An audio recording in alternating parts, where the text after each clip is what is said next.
sincérité ce que je faisais de méchant pour la rendre si malheureuse. Il m'abanda dans un coin, me laissa renfiler tout à mon aise, le corps gros, les lèvres boudeuses, et s'enferma dans sa cuisine. J'ai faim. À force de pleurer silencieusement d'ailleurs, l'heure du déjeuner était depuis longtemps passée. Je me mis sur le dos et entrepris de composer un menu fastueux pour le jouer ou prince reconnu et aimé. J'aurais à recevoir des personnes de mon rang. Je réfléchis un moment et me dis, les princes mangent très bien chez eux. Je ne les inviterai pas. Mes hôtes seront tous les affamés. Les mendiants, les psalamistes qui font rarement un bon repas. Je leur distribuerai de beaux vêtements, des gilets rouges richement ornementés, des djellabas d'un blancheur de lit, des babouches safran dans le cuir gris à chaque pas. Je n'oublierai pas de leur offrir des tribons de mousseline.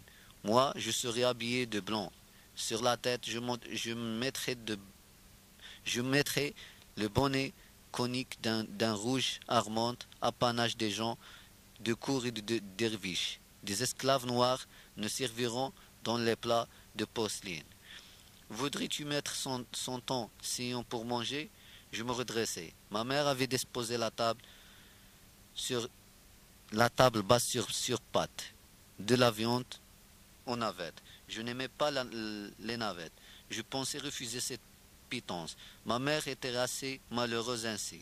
J'aurais déclenché une nouvelle crise et je ne m'en sentis pas le courage. Je fus bonheur au repas.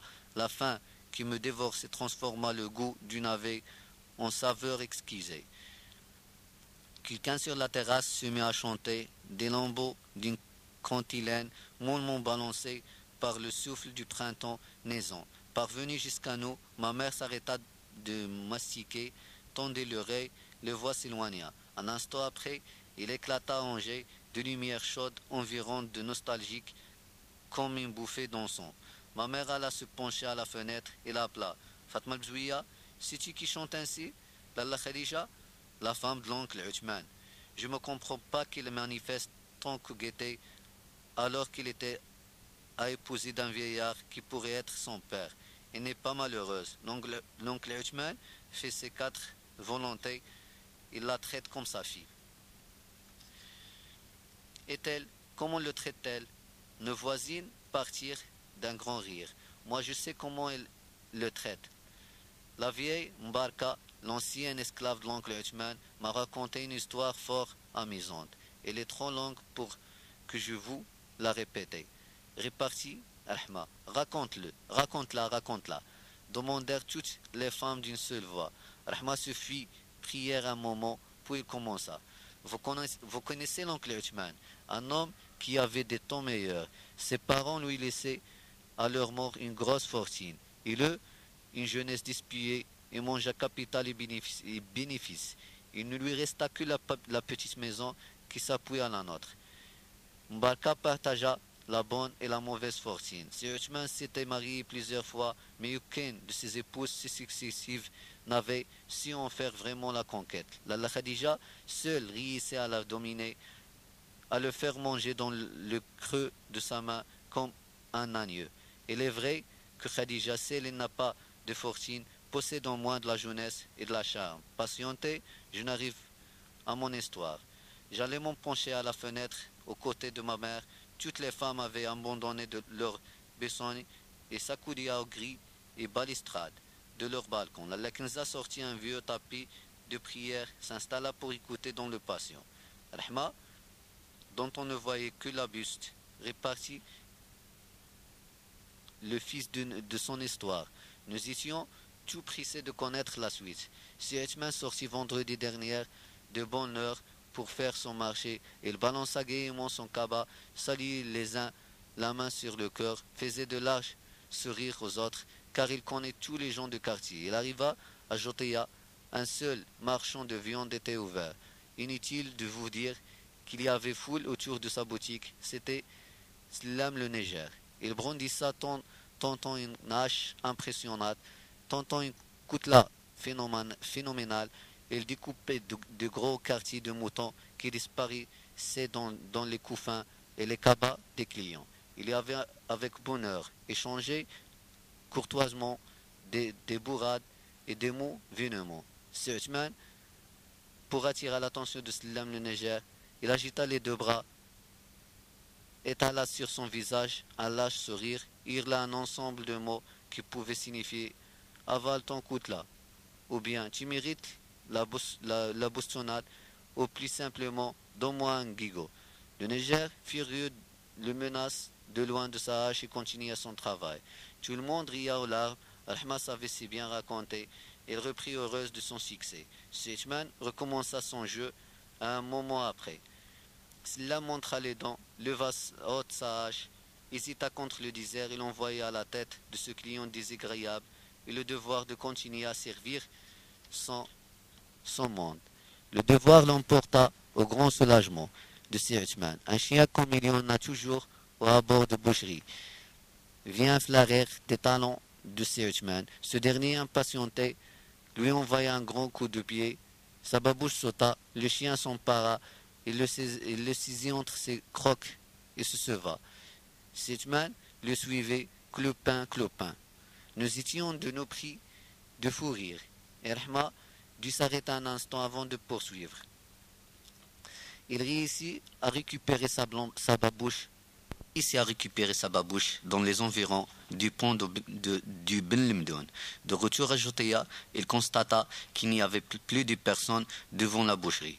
Le Niger, son monlet, la dichicha sur l'oreille, la chasse-mouche entre les doigts. Au crochet de la boutique pendant de grands morceaux de mou pour les chats, et s'aperçut aussi que tous les marchands de légumes dormaient au milieu de cajoux vides ou derrière leur étalage où jaunissaient 3 bottes de radis. Sutman n'osait rentrer berdoui. Dieu seul sait comment la Khadija l'aurait reçu. Dans un fondok, il découvrit un bien curieux spectacle. Des gens s'écrasaient, les pieds consciencieusement, des alos naissent de ce remords, surniageaient un moment au-dessus des têtes et disparaissaient. Sutman, plein de bonne volonté, attendait lentement, espérait un miracle. Comment le miracle tardait?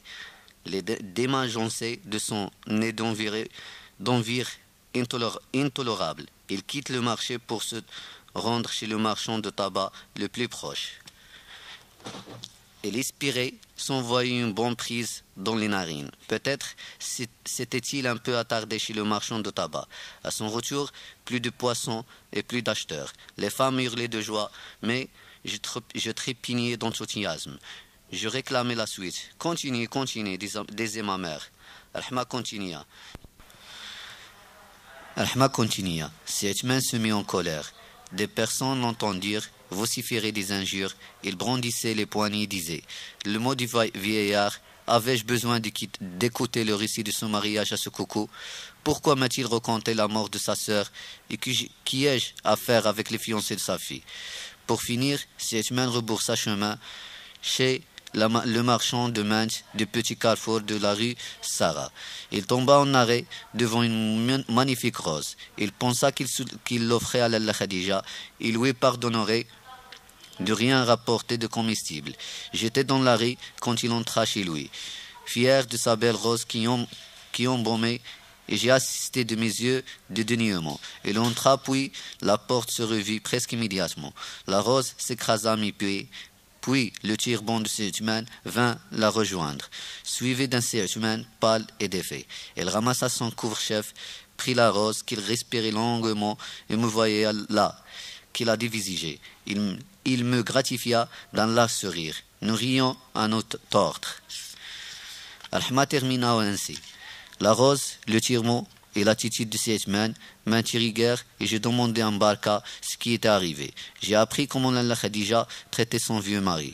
Tout le monde fit des compliments à Rahma sur sa façon de peindre les événements les plus insignifiants.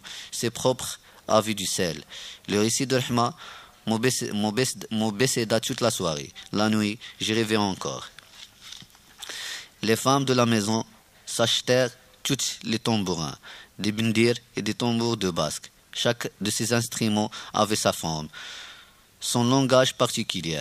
Il y en avait de longues en crimanique bleu, la base garnie de parchemin, des ventrillons poterie caséristique, des simples cadres en bois circulaires tendus d'un peu de chèvre soigneusement épilés.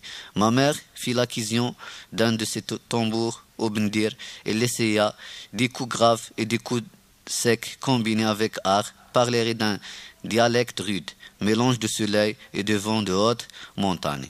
Encore 2 jours avant l'Ashura, la grande journée où de chaque terrasse l'après-midi s'élèveront rythmes et chansons. Maintenant, chacun de nos voisins faisait ses gammes, jouait pour elle même un air de danse.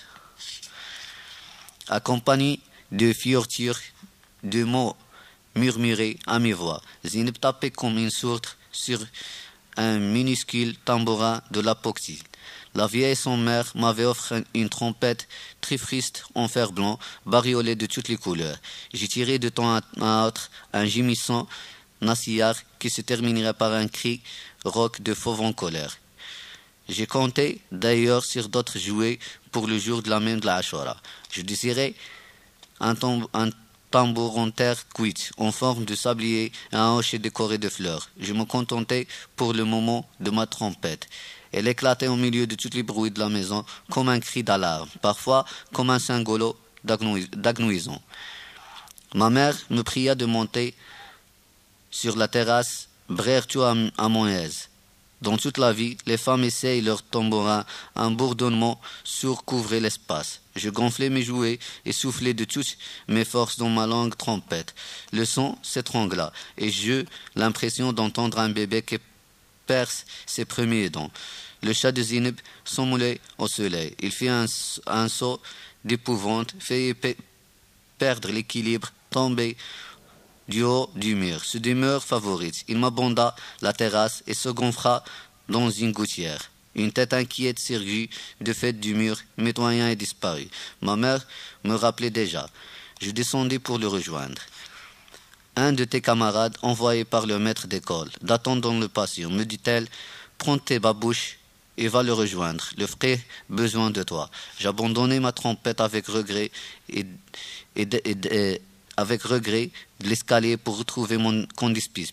C'était Himmosa, pois chiche, l'élève le plus petit de taille de l'école. Il s'appelait de son vrai nom Ezus Brada. Il me recommanda de me dépocher. L'équipement de l'Istre pour la nuit de l'Ashura réclamait le concours de toutes les mains. Il fallait venir travailler comme les autres au lieu de jouer de la trompette. Nous arrivâmes au site, j'embrassai la main du maître et m'installai au milieu d'un groupe chargé et découpé de mèches minuscules, dans un carré de vieilles cotonnades blanches usées à la limite de l'usure. D'autres élèves s'emparaient des mèches roulées avec soin, les agriffaient par le milieu à une lemelle de fer blanc. Le bout libre de la lemelle du métal formait un crochet et devait reposer sur le bord d'un verre rempli, moitié eau, moitié huile d'olive. Les grands suspendus à une échelle brûlante, accrochés aux auvents de fenêtres et plafonds de la salle d'école, d'illustres en fer forgé. De conspicuation très simple, ces lustres étaient formés d'un ou plusieurs cerceaux reliés entre eux par les tiges rigides. À ces cerceaux venaient de se coller des cercles étroits où Sergé logeait de petites veilleuses, des verres ordinaires munis d'une mèche qui neigeait dans l'huile. Pour obtenir un bel effet, les élèves mélangeaient à l'eau des veilleuses de poudre de couleurs diverses. Quand j'arrivais, les lustres étaient loin d'être entièrement garnis. Les verres sont tasés dans un seau, les poudres de couleur en petits paquets reposaient dans les babouches de frais et la lemelle de fer blanc traînait partout sur les nattes. Nous travaillâmes activement. Moussa se coupa le pouce avec une lemelle et partit se faire soigner chez lui en pleurnichant doucement. La plupart des élèves travaillaient avec ardeur. 5 ou 6 seulement parmi les plus turbulents allaient d'un groupe à l'autre, s'agitaient en tous sens, provoquaient ça et là quelques disputes. Notre tâche fut terminée avant le coucher du soleil. Avant de quitter l'école, nous chantâmes des cantiques en l'honneur du prophète, récitâmes en chœur quelques vers du Coran. Le maître prononça avec ferveur des invocations pour attirer la bénédiction sur nous, sur nos parents et sur l'ensemble de la communauté musulmane. Il n'a point oublié, dans ses prières, le sultan prince des croyants, qu'Allah prolonge son existence et l'aide à supporter de lourds poids du royaume.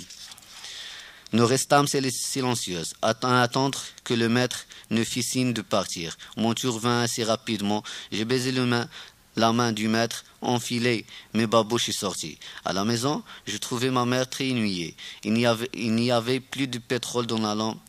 Ma mère avait oublié d'en faire acheter. Je lui proposai de faire sa commission. Elle refusa.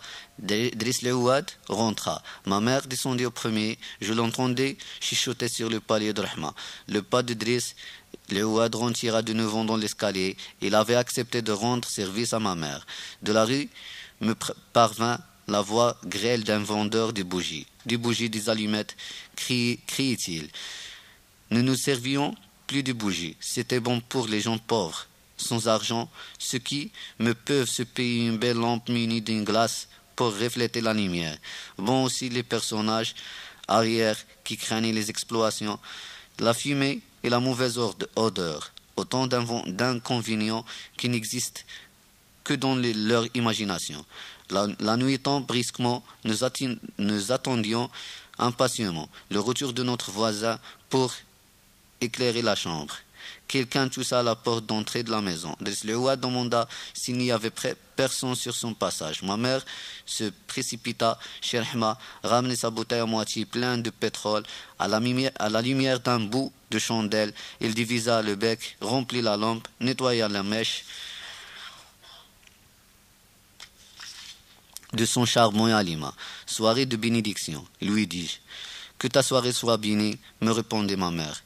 Lalla Zoubida appela Lalla Kenza de rez-de-chaussée. Bénie soit ta soirée. Pourrais-tu me demander un brin de menthe? Sidi Mohamed va te le porter. Ma mère me donnait quelques branches de menthe très parfumées. J'allais fièrement les offrir à la chouafa. Je le trouvais dans le patient une odeur d'encens, de bons joints et de bien autres aromates. Alors disait l'atmosphère. J'étais persuadé qu'une assemblée de démons, attirés par toutes ces odeurs, se tenait dans la pénombre. La Kenza, pour me remercier, me mit dans le creux de la main une poignée de grains de sésame. Je pensais que c'était là une part d'un repas mystérieux offert au génie par la sorcière. J'ai goûté du bout de la langue. Le goût du sésame n'avait rien de suspect. J'ai mangé, les grains se collaient autour de mes lèvres et sur le bout de mon nez. Ma langue balayait ce qu'elle pouvait atteindre. Je pousserai l'extant avec les doigts. Il faisait noir dans l'escalier, mais l'obscurité ne m'effrayait guère. Le vide qui s'ouvrait devant moi n'était vide qu'en apparence. Des présences muettes s'écrataient pour me laisser passer lorsque j'aurais l'âge requis. Toutes ces présences se découvriront à mes yeux de voyants. J'entendis ma mère prononcer solennellement « Dieu est le plus grand ». Quelqu'un demanda « Est-ce le muezzin annonce la prière de l'Écha que j'entends ?» « Oui, répondit ma mère. Dans le noir, je retenais mon souffle, j'écoutais avec attention, je n'entendais point de muezzin. Les femmes, dit-on, ont l'oreille plus fine que les hommes. Mon père ne tarda pas à arriver. Le dîner se déroula comme à l'ordinaire. Avant de nous coucher, mon père me fit part de son intention de m'emmener le lendemain. Dans la matinée, me promener dans le souk et choisir mes jouets. Nous irions aussi à Bab Moulay Driss faire l'acquisition d'un cierge. La nuit de la Ashura, je l'offrirai au maître de l'école. J'étais heureux. Une seule chose m'ennuyait. Je savais qu'il m'était impossible d'échapper à la séance du coiffeur. Mon père ne me manquerait pas de me conduire à chemin dans l'étroite boutique de Seyed Abdelrahman, le barbier. Je n'aimais ni Seyed Abdelrahman, ni sa boutique. Je me couchais, mais le sommeil avait fouillé mes paupières. Je rêvais lentement à des cierges monotones, décorés de dentelles de papier finement ajourés par une main patiente, de raisons étincelants, de tambours en forme de sablier, de listres en fer forgé chargé de goudets de cristal. Mon père ne connaissait rien à l'art délicat de vendre et d'acheter. Il ignorait les subtilités du marchand d'art et la volupté d'obtenir un objet ainsi moins sûr que ne l'a payé le voisin. Il m'emmenait après le repas du matin faire le tour, les marchands de jouets. Dans chaque rue résonnaient des tambourins, les grillots des hauts-chors de fer blanc, le chant est flaticieux. Les marchands de tambourins se démunis dans leur échoppe devenue étroite, tant ils entassaient des marchandises. Des tambourins, des bendirs, des tambours de basque, des trompettes et des pipeaux pendaient par grappes. S'amoncelait en tas multicolores, envahissait les étrangères, un peuple de femmes, d'hommes mûrs, de fillettes et de garçons faisaient cercle autour de chaque magasin. Les uns essaient un instrument, les autres accompagnés de battements de mains, jacassent, réclament, discutaient avec le marchand qui ne savait plus où donner de la tête. Une foule de campagnards descendus de leur lointain village s'approvisionnent en sucre, épices, cotonnades et instruments de musique. Ils encombraient la rue de leurs paquets. Je me crachais à la main de mon père, occupé à écrater les passants pour nous frayer un chemin. Je, mon tambour, en forme de sablier, un petit chariot bizarre en bois et une nouvelle trompette. Mon père me laissait choisir, payer sans discuter. Je lui tenais du long discours, lui posait mille questions auxquelles il répondait rarement. Il souriait à m'y voir si exécuté. Nous terminâmes nos emplettes par l'achat d'un cierge, d'une livre de poids, la ribab Moulay Idriss, du bouche de le quartier de fabricants de ceintures bordées et des marchands de fruits secs. Près d'un pied de vigne séculaire s'ouvrait la boutique de Si Abdelrahman le coiffeur. Le M'Allim Ibn Ashir occupait la boutique qui lui faisait vis-à-vis. Chacun vit sa clientèle. Les deux barbiers ignorent la concurrence. Mon père venait se faire raser les cheveux depuis son installation à Fès. Dans le boutique de Si Abdelrahman, les barbiers participent à nombreuses cérémonies familiales. À ma naissance, mon père, montagnard, transplanté dans la grande vie, désirait ni ne moi, fêtait digne au moment de l'arrivée au monde. Si Abdelrahman lui fit d'un excellent conseil. Il vint, selon l'usage, accompagné de ses deux apprentis, placer les invités et faire le service pendant le repas. Lors de ma première coupe de cheveux, mon père eut recours à ses besoins et fit encore grand cas de ses avis et recommandations. Je n'aimais pas Si Abdelrahman, je savais qu'il serait chargé de me circoncire. Je redoutais ce jour, je sentis des frissons me parcourir l'épiderme quand je le voyais manier le rasoir ou les ciseaux. Nous le trouvâmes occupé à pratiquer une signée. Le client présentait sa nique rasée. Si Abdelrahman se penchait sur le cou de patient. Je détournai les yeux de ce spectacle. Si Abdelrahman planta de venteuses en fer blanc derrière la tête de l'inconnu et ne souhaita en termes courtois une heureuse journée. Je vois, dit-elle, ce jeune homme a été gâté. Un tambour, une trompette, un magnifique chariot et un cierge. Il est vrai que le siège est destiné au frère. Il faut toujours être très bien avec son maître. Sinon, gare à la baguette de Cognassé. Tout le monde se mit à rire. Je rugissais d'indignation. La baguette de Cognassé n'a rien de risible. Si monsieur n'en avait jamais reçu sur le plan des pieds, au point de ne pouvoir se tenir debout, il pouvait rire. La baguette de Cognassé inspire à ceux qui la connaissent un sentiment de crainte et de respect.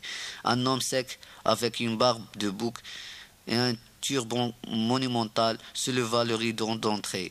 Il gênait tant il pouvait.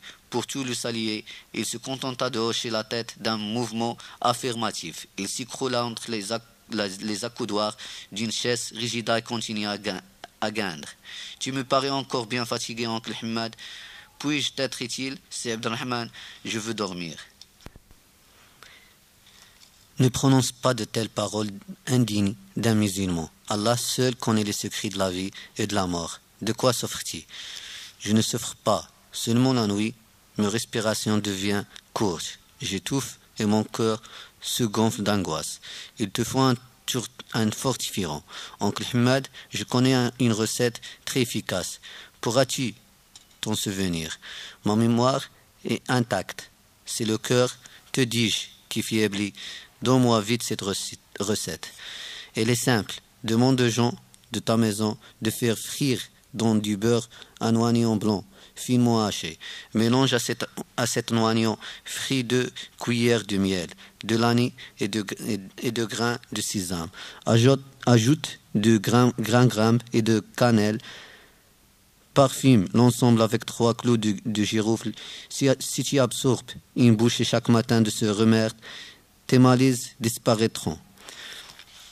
C'est Abdelrahman, Dieu te récompensera. Le jour du jugement, je savais que ta sagesse me serait d'un grand secours. Je m'en avais acheté les ingrédients à l'heure et à l'instant. L'oncle Ahmed soupira, s'agita, finit par s'extraire de son siège et partit, poussant de sourds gémissements. C'est Abdelrahman vérifia l'adhérence des venteuses qu'il avait posées sur l'uniaque de son mystérieux client. Aujourd'hui, mon aide est absent et l'apprenti en prison. Pour je ne sais pas quel méfait, je suis seul à travailler, explique Abdelrahman. Il continua, s'adressant à mon père. J'espère, Melem Abdeslam, que tu n'as rien de bien important à faire. Je n'ai pour un moment à pratiquer cette saignée. Je n'ai fait une hier à l'un de tes amis, Moulay al-Arb al-Alawi, le babouchier. Cet homme me plaît, toujours digne, sobre de paroles et de gestes. Ce qui m'étonne, c'est qu'il fait point d'enfant. Peut-être a-t-il une femme trop âgée. Les gens de ta maison doivent connaître la femme de Moulay al-Arbi. On raconte que c'est une shérifa au cœur généreux. Grâce à son aide, Moulay al-Arbi a pu payer ses dettes et remonter son atelier. Je sais que ses affaires sont maintenant très prospères. Mon père écoutait, indifférent. Si Abdelrahman repassait un rasoir, se penchait sur le niaque des passions venteuses, rangeait des menus objets dans un tiroir, installé sur la banquette entre deux accoudoirs en bois tourné. Les pieds dans le vide, je regardais la natte usée qui tapisait le mur, les panoplies de rasoir et le miroir à main. J'admirais les majestueuses cathèdres de mariées patentes de couleur fanée. Déjà, Abdelrahman reprenait son monologue. Ne crois-tu pas qu'il devrait songer à pondre une nouvelle épouse? Le moment n'est peut-être pas encore venu, mais je suis sûr que les affaires de Moulay al-Arbi iront en s'améliorant. Il fabrique d'excellentes babouches de femmes, d'une richesse de matière, de décors et de couleurs vraiment étonnantes. Ces articles joyeux, toujours d'une grande faveur auprès de la clientèle féminine. Il n'y a que les femmes pour faire la fortune des uns ou les ruines des autres. Il paraît donc que de certains pays, les femmes vont même se faire arranger les cheveux chez le coiffeur. Que ne suis-je né dans l'un de ces pays fabuleux? C'est Abdelrahman exhala un long soupir de regret et reprit. Je n'ai point le droit de me plaindre. Je suis le coiffeur attiré de plusieurs familles de notre haute société. Elles sont généreuses, Dieu saura les récompenser. Langage à Dieu. Un nouveau visiteur fit son entrée. Le salut sur vous, dit-elle. Sur vous le salut. Le miséricorde et la bénédiction d'Allah, répondit Abdelrahman. Mon père remua les lèvres. Le client inventeuse troussa 3 reprises, cracha quelques pas et se figea dans ce pose rigide. Il ne tournait le dos. J'apercevais les franges de sa barbe qui dépaissent sur le côté. Ses oreilles, d'un rouge cerise, ressemblaient à des fleurs étrangères. Il devait être assez âgé à travaillant. À voir le couleur de son niaque au champ au don. Je regardais le neveu venu, jeune, la peau d'une blancheur de cire, les sourcils bien fournis et la barbe plus noire que l'aile de corbeau. Son visage rayonnait de douceur. Il prit place sur une sorte d'estrade assez élevée qui faisait face à la porte de la boutique. C'est Abdelrahman, tout en vaquant de mystérieuses besognes, ne cessa de lui prodiguer les sourires et les mots aimables. Lorsque le jeune homme se fut installé, le coiffeur poussa un d'eux inutile pour manifester sa joie et entama la conversation. Comment va ton vénère père, Sidi Ahmed? Dieu le conserve en parfaite santé et multiplie ses biens. Souffre-t-il toujours de son genou? Cela va mieux. J'en suis heureux. J'en suis très heureux, très heureux. Mon onigon a dû agir. Il a même agi au-delà de mes espérances. Et toi, mon fils, laisse-moi te féliciter, te souhaiter bonheur et joie. Oui, je suis déjà. Je sais peu de choses en vérité. Ton père m'entretient parfois à ton sujet. Il m'a annoncé l'heureux événement. Tu épouses la fille de Sir Omar, le notaire. Pendant tout ce monologue, le nommé Si Ahmed ouvrit la bouche plusieurs fois, tenta de placer un mot, mais Si Abdelrahman devenait ses réponses. Il lui prenait la fatigue de les formuler. Le barbier poursuivait. Si Omar est un homme de Dieu, dans une époque où s'étale la corruption, l'injustice, l'avidité. C'est un bienfait d'Allah de rencontrer un homme comme Si Omar, ou comme ton vénère père, le Hajj Ali.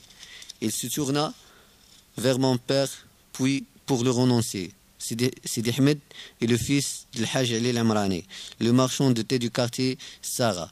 Tu dois le connaître.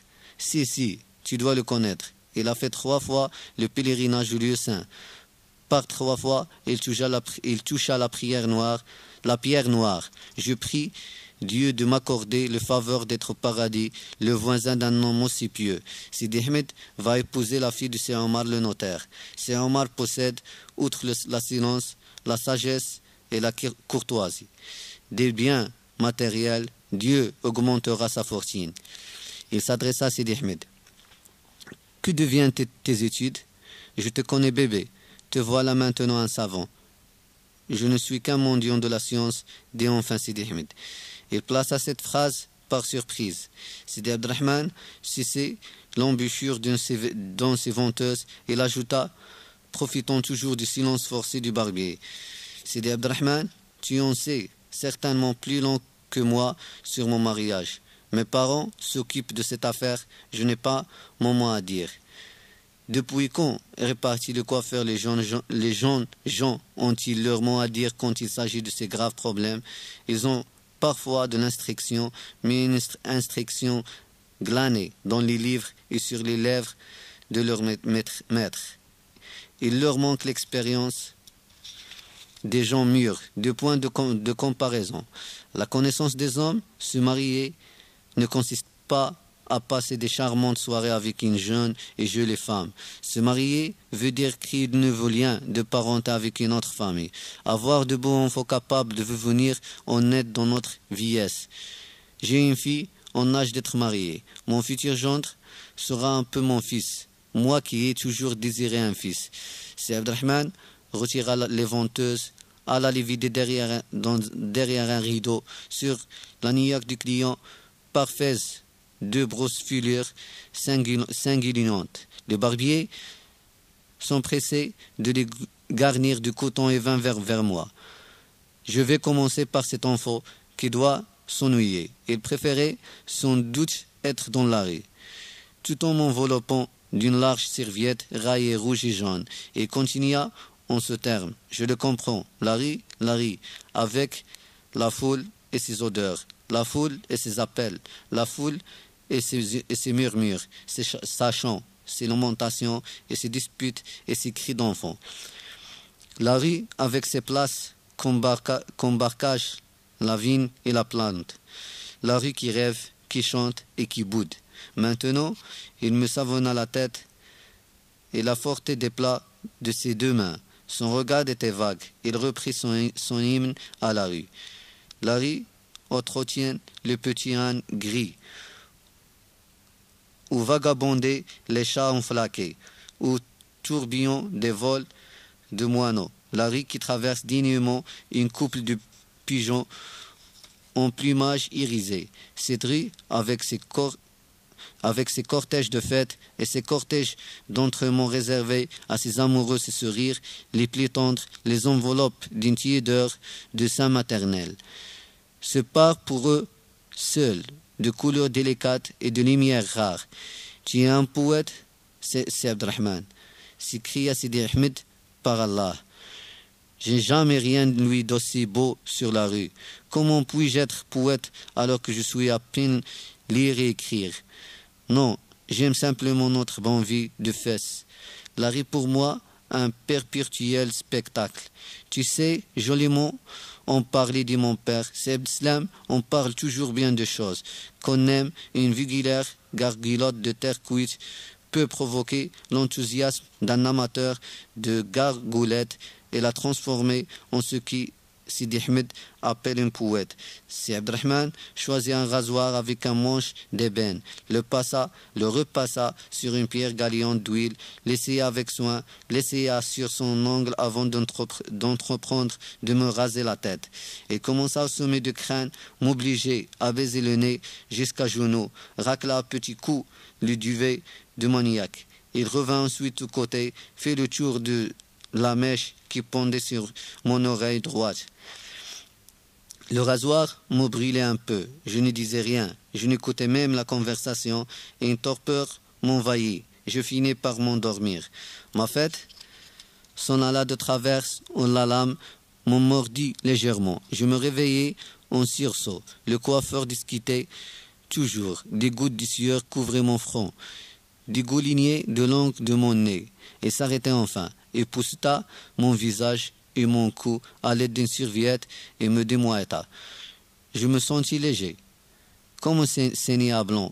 J'eus mal au cœur. Je cherchais des yeux mon père et s'aperçut de mon malaise. Se mit debout, se porta à mon secours. Viens, me dit-elle, l'air frais te ferait du bien. C'est Abdelrahman, j'ai besoin d'être rasé moi aussi, mais je reviendrai le soir. Cet enfant paraît fatigué. Messieurs, je vous laisse dans la paix d'Allah. Nous voici de nouveau dans la rue. Jamais il me paraît aussi belle, aussi enchantée ce que jour-là. Je me sentis beaucoup mieux. Arrivé à la maison, nous nous installâmes pour le repas. Le bourdonnement des tambourins nous parvenait de toutes les terrasses. Au premier étage, Zineb tapait son rythme sur son jouet de 4 sous. Une tarija en terre cuite ne mesurait pas plus d'un emprunt. J'ai pris à peine le temps de manger. J'avais hâte de le faire mourir de jalousie. Je trouvai 2 bâtonnets et je me passai le tambour en forme de sablier en bandolière et je commençai une nouba de ma composition à crever le tympan de tous les habitants du quartier. Je réfléchis, ma musique devait être plus riche. Je m'équipais un homme orchestre. Je m'assis, mis mon tambour par terre sur ses bords. Je réussissais à conserver ma trompette entre les genoux. Mes mains manièrent la boutonnée avec vigueur. Je soufflais de toutes mes forces dans la trompette. Bruit de tambour et maguissement se mêlèrent. La musique devenait assourdissante. Zineb vint me rejoindre pour prendre part à la fête. Nous improvisâmes le plus beau concert qui eût jamais fait résonner les murs de notre maison. Les femmes, y compris ma mère, crièrent grâce. Ils n'appréciaient pas notre musique. Ils nous conseillèrent de monter sur le belvédère de la terrasse charme les oreilles des voisins. Auparavant, ma mère me demanda d'enlever ma djellaba et mon vieux gilet. Il désirait m'ailler une chemise neuve. Il me le passa par le dessus. La vieille, il craquait d'appareil. Ma mère paraissait satisfaite du travail de la coutière. La chemise me couvrait entièrement et tombait jusqu'au sol. Mes bras se perdaient dans les immenses manches. Le col de 2 doigts de hauteur était fait de plusieurs épaisseurs de tissé et fermé sur le côté par un cordonnet de soie blanche. Je ne pensais qu'à mon tambour. Cette séance de sillage me nouillait. Je pus me libérer, reprendre mon vieux gilet et ma djellaba. Je courais vers la terrasse. Zineb m'attendait en compagnie de 2 filles et un garçon venus des maisons mitoyennes, chacun avec son instrument de musique. Le garçon tenait un tambourin comme les filles. Il l'abandonna pour s'emparer de ma trompette. Elle était plus âgée que moi et se connaissait en musique. Il s'y tirait de cette trompette, simple en apparence, les rugissements les plus attendus. Nous nous abandonnâmes à la joie de rythme, nous nous selâmes de bruit. Des femmes richement habillées se prêchèrent sur le mur pour nous admirer. Elles rayaient de notre excitation, nous encourageaient par des mots gentils qui se perdent dans la tintamarre.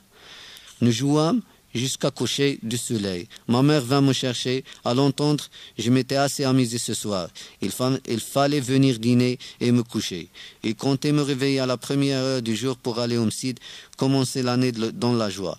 Le travail et la récitation des versets sacrés, il me mena à la cuisine là. liage de bois qui servait le jour de lessive débordait de bouillante.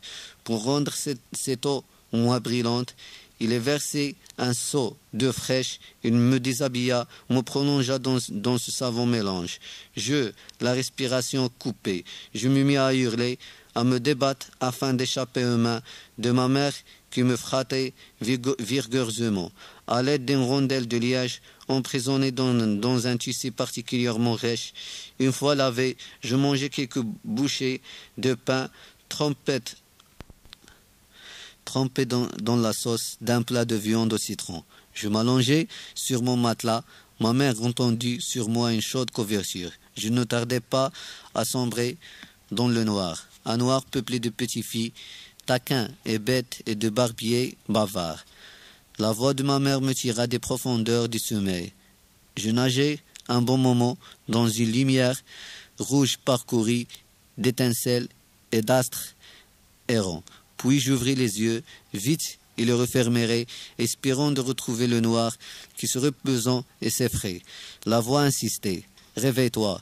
Et les 3 heures du matin, j'étais préparé ton beau gilet, ta chemise neuve et ta sacoche. Tu n'as pas encore vu ta belle sacoche bordée. Ouvre les yeux, réveille-toi donc. Je pleurnichais, je me frottais énergiquement les paupières de mes poignets fermés. Je tentais plusieurs fois de me recrocher. Mais ma mère fut impitoyable. Elle se mouilla la main et me le passa sur la figure. Mes oreilles cessèrent de bourdonner. Je t'en revis, mes cils avec précaution. Mon père habillé d'une djellaba de laine fine et me souriait. Prépare-toi pour fêter la Ashura Umsid avec tes camarades. Du courage, du courage. Ce fut dans un état de mon ameuble que je me lavais les yeux, me rinçais la bouche, me rafraîchais les membres. Je retrouvais ma lucidité lorsque ma mère me passa à même la peau, ma chemise neuve, craquante d'après. Il me grattait horriblement. À chaque mouvement, je remplissais la pièce d'un bruit de papier froissé. Je mis mon gilet rouge au dessin compliqué et bien en relief. Ma sacoche en bandolière, je complétais cet ensemble très élégant par djellaba blanche qui dormait au fond du coffre de ma mère et sentait la fleur d'oranger et la rose séchée. Me voilà devenu un autre homme. J'étais complètement réveillé. J'avais hâte à partir à l'école. Les vêtements, les chaussures, tout était neuf. Plein de dignité et d'assurance, je précédais mon père dans l'escalier. La lumière brillait à toutes les fenêtres de la maison. Hommes et femmes commencent l'année dans l'activité. Ce qui resterait au lit, un Martin comme celui-ci se sont tirés. Durant 12 mois, un de long paresseux. L'appel d'un mendiant nous arrivait de la rue. J'entendis le bruit de ce canne. C'était sûrement un aveugle. Je perdais mes babouches tous les 3 pas, mes parents voyant grand. Ni les vêtements, ni les chaussures n'étaient à ma taille, mais j'étais heureux. Une fois dans la rue, mon père me glissa dans la main une pièce de 5 francs et me mit entre les bras le siège dont nous avions fait l'exécution. C'était là mes cadeaux de Nouvel An pour le maître d'école. Les passants que nous rencontrions me souriraient avec bienveillance. Les boutiques étaient ouvertes, les rues éclairées. Je faisais de terribles efforts pour me retenir mes babouches. De loin, j'aperçais les fenêtres à auvent de notre école. J'ai failli lâcher mon cierge d'enthousiasme. Des grappes de lumière pendaient et transformaient cette façade habituellement triste et poussiéreuse en un décor de féerie. Les lampes à l'huile, diversement colorées, scintillaient et par leur seule présence créaient un climat raffiné de fête et de joie. Je hâtais par les voiles des élèves montent clairs dans le fraîcheur du matin. Elles rivalissaient de gaieté avec les dessins de petites flammes qui dansaient dans leurs bains d'huile et d'eau teintée des couleurs de l'arc-en-ciel. Cette impression de fête fabuleuse s'accentua lorsque je poussais la porte du site. Je n'étais plus le prince unique au gilet de drap marron. Je devenais un membre d'une congrégation de gens seniors, tout richement vêtus, chantant sous la direction d'un roi de légende des cantiques d'allégresse et des actions de grâce. Mon père m'abandonna au milieu de mes condisciples. Je remis seulement mon cierge dans le livre et ma pièce de 5 francs. Les enfants se serrent pour me laisser une place. Je scandais les versets coraniques avec conviction. D'autres élèves à rêve. Le paquet de cierges grossissait à côté de frères. La chaleur devenait étouffante. J'avais la tête couverte avec le capuchon de ma djellaba. Je le retirai, ma chemise collait à mon corps. Des piquetements inspirables de ma parcouraient le dos. Mon front, mes mains se couvrirent de perles de sueur. L'un des élèves signa du nez et tacha ses beaux habits de gouttes vermilles. Je levai les yeux au plafond, les petites flammes dansaient, grillaient, lançaient parfois une étincelle bleue. Je me taisais pour les entendre psalmodier comme nous la parole de Dieu. Leur voix se confondait avec celle des élèves. J'étais convaincu qu'aucune d'elles ne célébrait la Ashura silencieuse dans ce cage de verre, indifférente aux ondes de bonheur qui déferlaient sur nos visages. Ce matin, les objets les plus ordinaires, les êtres les plus désirés, malins, leur voix en notre éprouvant la même faveur, s'abondaient à la même exacte, calmés avec la même gravité que nous. La grandeur et la miséricorde de Dieu, créateur de toutes choses vivantes. Après la récitation du Coran, nous chantâmes des cantiques. Les parents de certains élèves psalmodiaient avec nous. Ils étaient venus accompagner leurs enfants. Ils n'avaient peut-être pas de besoin qu'ils les entendissent. Ils célébraient la Ashura Omsid comme au temps de leur enfance. La lumière des vieux devenue jaune s'animait à l'approche du jour. Dans la rue, la circulation était devenue intense. Des moineaux volontaires autour des lustres accrochés au avant des fenêtres. Le maître, les yeux au plafond, les deux mains ouvertes dans un geste de fronde, prononça de longues invocations. Il demanda à Allah de protéger, de faire prospérer les affaires de la communauté des musulmans, d'étendre ses grâces sur les vivants et les morts, de développer les liens de solidarité entre les humains, de faire régner sur cette terre l'ordre, la justice et la compassion. Amin, amin. C'était la première fois que je voyais le frère sans baguette de canissé. Il me paraît beau, enveloppé dans sa djellaba à raies blanches et noires. Les épaules couvertes d'un burneau de drap gris. Il nous donna 3 jours de repos, le jour de la rentrée étant jeudi. Le congé dura 4 jours. J'embrassai la main du frère avant de rentrer chez nous. Il me chargea de présenter à mes parents ses vœux pour la nouvelle année et prononça quelques invocations en leur faveur. La rue était maintenant très animée. Presque tous leurs passants s'étaient habillés de neuf.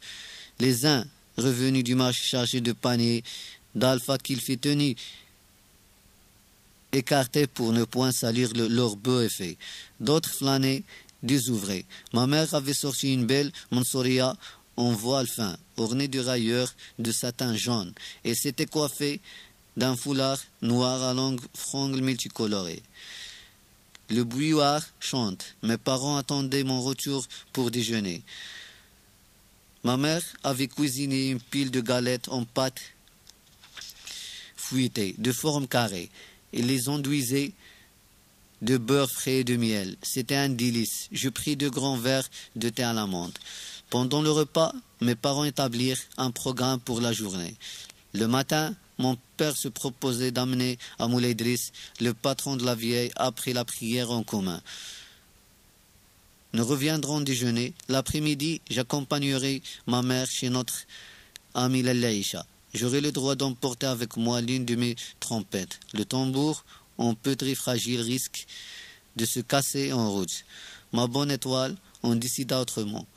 Après avoir bagondé avec mon père dans les rues encombrées de passants, après avoir fait l'acquisition d'un plat de céramique bleue sur la place des notaires où les potiers exposaient de ce jour leur production, nous pénétrâmes dans la sanctuaire de Moulay Idriss. Là, nous accomplîmes les rites de la prière de l'Ouali, et nous partîmes déjeuner. Le Laïcha vint nous surprendre à la fin du repos. Ma mère manifesta d'une grande joie à la revoir.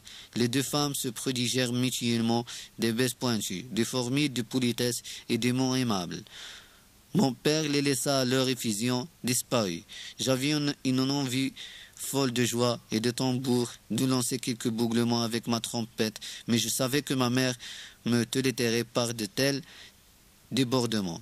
Je m'abaissai, j'attendais le soir pour me livrer corps et âme à la musique. Je restais dans un coin à écouter les propos de notre visiteuse et laissa entendre dès son arrivée qu'il avait beaucoup à rencontrer. Ma mère disposait de tout son temps et friétait de curiosité. Il n'oubliait pas malgré tout de remplir ses devoirs d'hôtesse. Il souffla sur la baisse, agita un bolet d'eau dans la bouillarde, rinça les verres, il ouvrit une boîte de fer blanc, on en sortit une demi-douzaine de gâteaux de semoule. Le Laïcha, installe-toi sur le grand du vin. Le thé sera bientôt prêt. Non, j'ai dit sur le grand du vin, à la place d'honneur. Je te supplie, installe-toi confortablement, insiste ma mère. Le Laïcha s'affala au milieu des coussins, soupira de satisfaction et commença son récit. Ce n'était pas à vrai dire un récit, mais une série d'événements accolés les uns aux autres. Parfois, des faits devenaient si compliqués que le Laïcha il-même ne savait plus où il en était. À ce moment, son visage se troublait, une sorte d'angoisse lui crispait les traits, ses yeux trahissent une profonde inquiétude. Mais bientôt, un lâche sourire venait dissiper l'orage et le Laïcha reprenait son monologue. Ma mère subissait les mêmes tourments, communiquait dans les mêmes joies, éprouvait les mêmes émotions que son ami. Il ouvrait parfois la bouche comme lui venir en aide, mais trouvant pas le mot qu'il fallait, ne disait rien. Certains passages de ce langue tissé d'un coup d'autre insignifiante me transpercent de plaisir. La Laïcha raconta que dans la maison voisine de la sienne, toutes les femmes, par un caprice de hasard, s'appelaient Khadija. Pour les différencier, aussi spécifier la profession du mari. Khadija, la femme de l'épicier, Khadija, la femme du tailleur, Khadija, la femme du marchand du pétrole. Le Laïcha ajouta, il sera plus simple qu'ils appelaient Khadija la sourde, Khadija la louchoune, Khadija la noire. Tout le monde comprenait de qui il s'agit. Ne rime de bon cœur à cette plaisanterie. Ma mère s'absenta quelques minutes. Il revint avec un bouquet de sillage et d'absinthe. Il entreprit de faire son thé des grands jours. Tout en versant l'eau bouillante dans la tillerie, il interrogea la Laïcha. Comment va ton homme? Parle-moi de ses affaires. A-t-il de nouveau un associé? Travaille-t-il tout seul? Il n'a pas d'associé, mais il ne travaille pas seul. Il emploie 3 ouvriers, les babouches se vendent bien et je n'ai pas le droit de me plaindre. Il m'a promis de m'acheter, au début de l'hiver, un kaftan de drap abricot, objet que je désirais depuis si longtemps. Langage à Dieu, les difficultés finissent toujours par s'aplanir, les misères par tomber dans l'oubli. Oui, soupira la Laïcha. Ma mère attendait de nouvelles explications, mais subitement son ami se taisait, la chose l'inquiéta. À quoi penses-tu? Le Laïcha, tu sembles triste. J'espère que tu vas selon tes désirs dans ton ménage. Le Laïcha soupira sans rien dire. Ma mère se versa un faux de verre de thé, le goûta, il parut satisfaite. Il servit son invité et me servit. Le Laïcha parla enfin et se pencha sur ma mère et lui chuchota à voix basse. Nous sommes de bien faibles créatures. Nous les femmes, Dieu seul est notre soutien et notre mandataire. Gardons-nous bien de faire confiance aux hommes. Ils sont. Le Laïcha ne trouva pas l'épithète juste. Il se contenta d'agiter ses mains à la hauteur de ses épaules et de lever les yeux du ciel. Ma mère me permet de monter sur la terrasse, jouer du tambour. Je compris que les deux femmes avaient des secrets à se communiquer et craignaient mes oreilles indiscrètes. J'étais ravi de l'aubaine. Je montai sur la terrasse, seul dans ce vaste univers. Je me livrais aux joies de rythme, j'inventais les combinaisons les plus barbares. Je tapais sur les deux faces de parchemin de mon sablier empotré. D'une baguette rageuse, les lumières multiples, les sons. Pendant ce temps, la Laïcha et ma mère penchaient l'une sur l'autre, papoutaient, papoutaient, papoutaient. Le soir, des bouquets de femmes richement vêtues ornaient toutes les terrasses. Les tambourins résonnaient, les chants fusaient de partout. Le soleil en robe d'or s'attardait à l'horizon, baignait toute la vie de roses fanées et de mauve délicats. La première étoile clignota, ce fut le signal. La Laïcha embrassa ma mère et partit. La lampe à pétrole fut allumée, nous étions sans un terrain. Mon tambour et ma trompette gissaient sur un matelas. Je n'étais dégoûté. Je retrouvais avec plaisir mes vieux vêtements. De mes habits neufs, je ne gardais que la chemise. Grâce à la chaleur de mon corps, son tissu était humanisé. Pour échapper au bruit des tambours qui bourdonnaient encore sur mon crâne, j'ouvris ma boîte à merveilles. Mes yeux, hélas, n'avaient plus à la force de regarder. Après les jours du liesse de l'Ashura, la vie reprit son cours normal, c'est-à-dire retomba dans sa grillaise, retrouva sa monotonie. La chaleur commença à sévir.